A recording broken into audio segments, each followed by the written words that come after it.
PH dengan saya Sri Mulyartanti, kembali lagi di BSH Health Podcast. Sahabat BSH, pernah nggak sih kalau misalkan nih abis tiduran atau abis duduk lama, pas bangun, kretek. Nah, siapa tuh yang kayak gitu?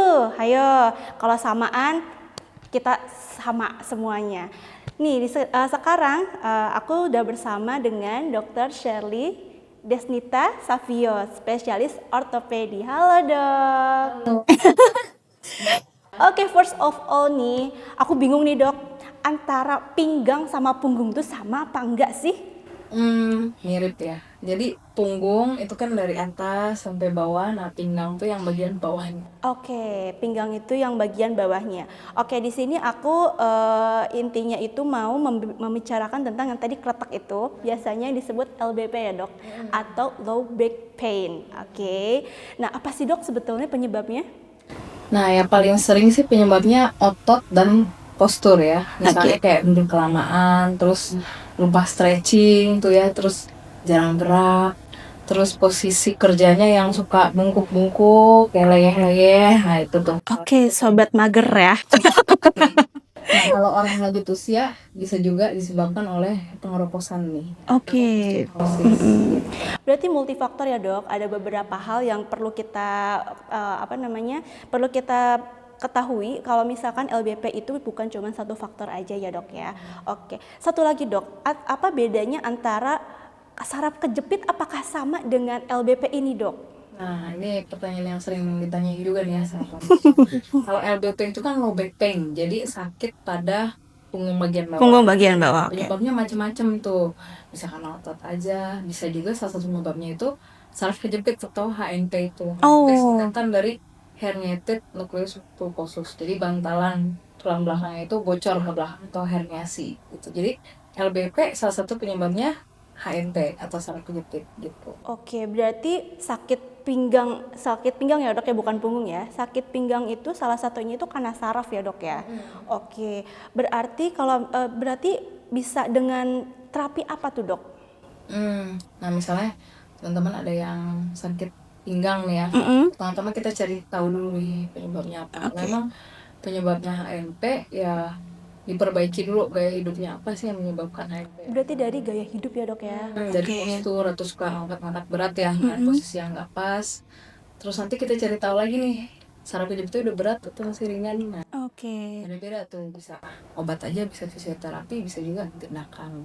Oke, salah satu screeningnya itu apakah cuman bisa hanya dilihat dari penampakannya aja, atau perlu kita CT scan atau sampai MRI, atau cuman hanya X-ray aja apa bagaimana dok?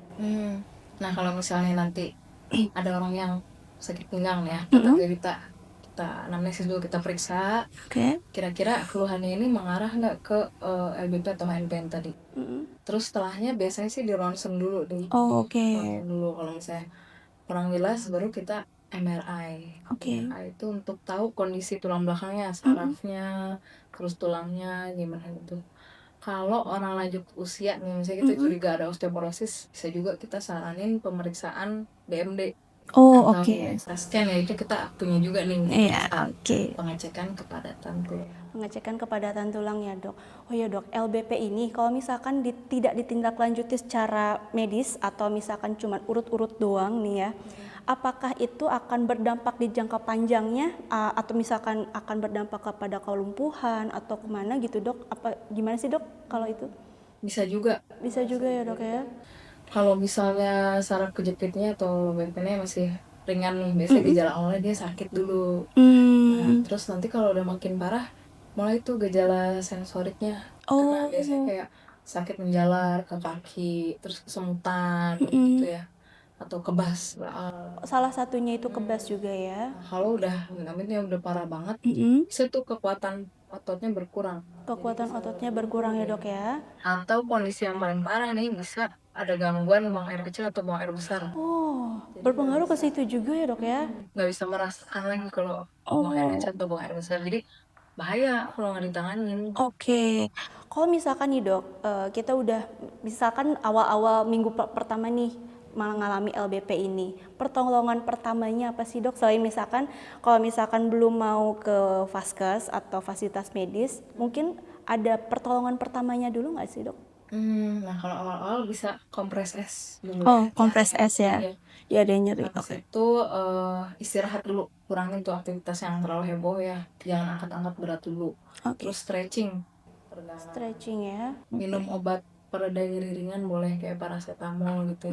Tapi kalau 3-4 hari masih aja sakit, harus ya tetap kontrol deh daripada nanti itu ya, Dok ya. udah parah ya. Oke.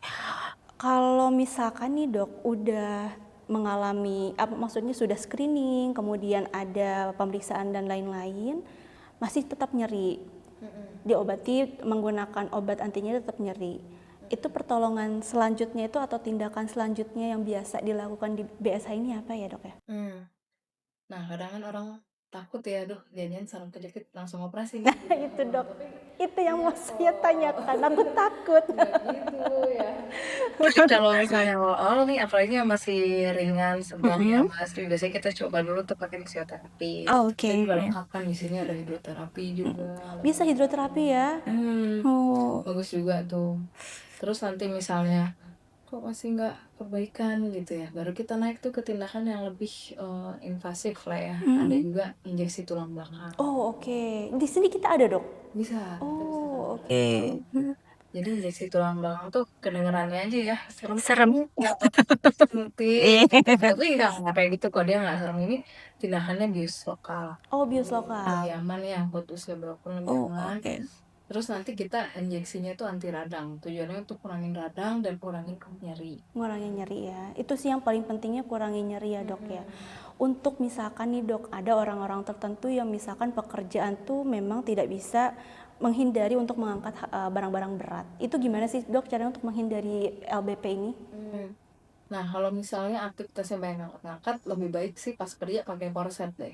Oh, salah satu untuk pencegahannya menggunakan korset ya, Dok ya. Habis itu kalau ngangkat usahakan pakai lutut, jadi lututnya ditekuk. Kalau lututnya lurus, punggungnya yang cenderung ke depan, itu biasanya cedera tuh. Oh, itu jadi tumpuannya tuh punggung itu ya, Dok ya. Jadi harus lututnya yang ditekuk biar tetap lurus. Posisi ergonomis itu ya, Dok, seperti itu ya, Dok ya. Oke. Oh, saya pernah dengar sih, Dok, namanya tuh ada radio frequency ablation. Itu tuh salah satu terapi juga atau bagaimana, Dok? Nah, itu mirip-mirip injeksi tulang belakang ya, tapi beda nih, Bang. Kalau radio frequency ablation itu kita pakai gelombang panas kecil ya untuk mematikan cabang saraf penyebab nyeri di tulang belakang. Jadi harapannya itu setelah sarafnya dipanaskan, dia itu tumbuh lagi menjadi cabang saraf yang sehat gitu, yang tidak menyebabkan nyeri. Oh, yang tidak menyebabkan nyeri jadi itu ya. Jadi kan orang mungkin sarafnya dimatiin nih gitu, jadi mati gitu sarafnya, tapi nggak kayak gitu. Itu tujuannya supaya harapannya nih cabang sarafnya itu ditumbuh lagi menjadi cabang saraf yang sehat. Ini juga bisa nih salah satu pengobatan buat HNP ya. Dan relatif aman karena pasiennya ini juga bius lokal, pasiennya kondisi sadar. Dan kita pakai alat khusus ya, pakai probe untuk memastikan bahwa jadinya itu emang ditempatkan di titik yang tepat.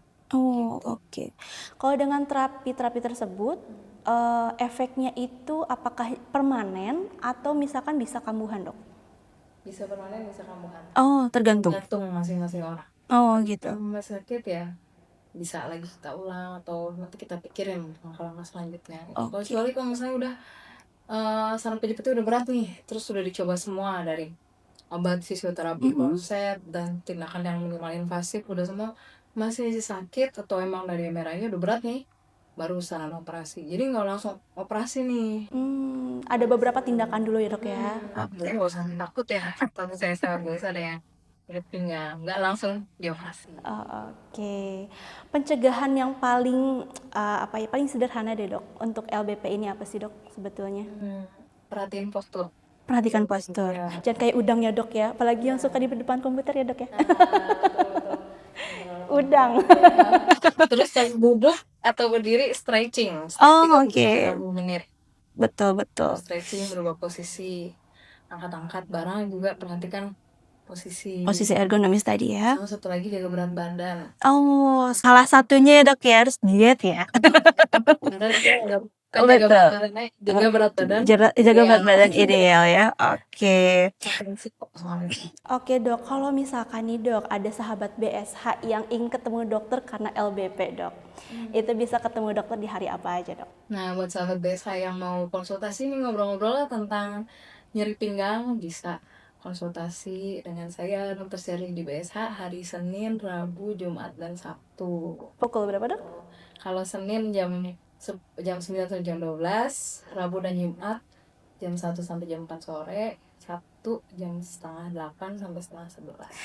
Oke, gimana jelas nih ya, hati-hati nih yang duduknya kayak udang ya, biasanya kena LBP. Oke, close statementnya apa dok? Untuk sahabat BSH. Buat sahabat-sahabat BSH, perhatikan postur ya, jaga berat badan ideal, jangan lupa stretching. Kalau misalnya ada keluhan, jangan diabaikan, harus segera diperiksakan, karena mencegah lebih baik daripada mengobati awal lebih baik daripada mengobati kalau udah parah. Betul sekali. Oke, sangat bermanfaat sekali dan sangat menarik sekali untuk bahasan kali ini tentang LBP ya dok ya. Oke, semoga kita bertemu lagi di kesempatan selanjutnya di BSH Health Podcast. Dadah!